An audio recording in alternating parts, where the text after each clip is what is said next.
cortador de fundo de garrafas PET. Hoje vou ensinar para você como se fabricar um cortador de fundo de garrafa PET. Aqui quem fala é Jorge Abrantes, o Gari Ecológico, diretamente da Paraíba. Bem pessoal, antes do vídeo começar, o tutorial, quero falar para vocês aí da página Razões para Acreditar, da página Voar, das vaquinhas, né? Eles conheceram a minha história e lançaram uma vaquinha online para arrecadar um dinheiro, né? Para que eu possa realizar o meu sonho de ter uma oficina de reciclagem, para que eu possa trazer conteúdo para ajudar outras pessoas. Vou deixar aqui o link na descrição, se você tiver interesse em me ajudar a realizar esse sonho, clica lá, faça sua doação, segue eles lá, uma página de notícias boas, né? Não é que o mundo esteja tão ruim, é você que às vezes não fica sabendo das notícias boas. Então, eu me chamo Jorge Abrantes, criador de conteúdo aqui para YouTube. Clique no botão de gostei se você gostar do vídeo. Se você não for inscrito no canal, já vai se inscrevendo, ativa as notificações, pois sempre que sair um vídeo novo, você será notificado. Vamos nessa. Ótimo dia, Deus abençoe a sua vida. Audio Jungle.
Pessoal, chegou a grande hora da gente fazer o teste, né?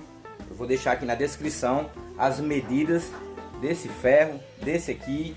Vou deixar todas as medidas aqui na descrição do vídeo. Então vocês vejam aí a descrição para que vocês também possam fazer o seu, viu? Bota ele aqui. Bota um pouquinho de força com a mão. Vamos girar para ver se dá certo. Olha isso. Um corte perfeito. Muito bom.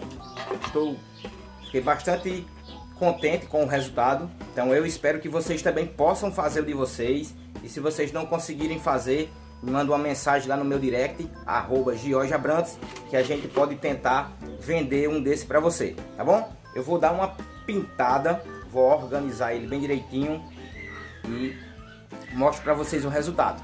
É nóis? Forte abraço, Deus abençoe a vida de vocês.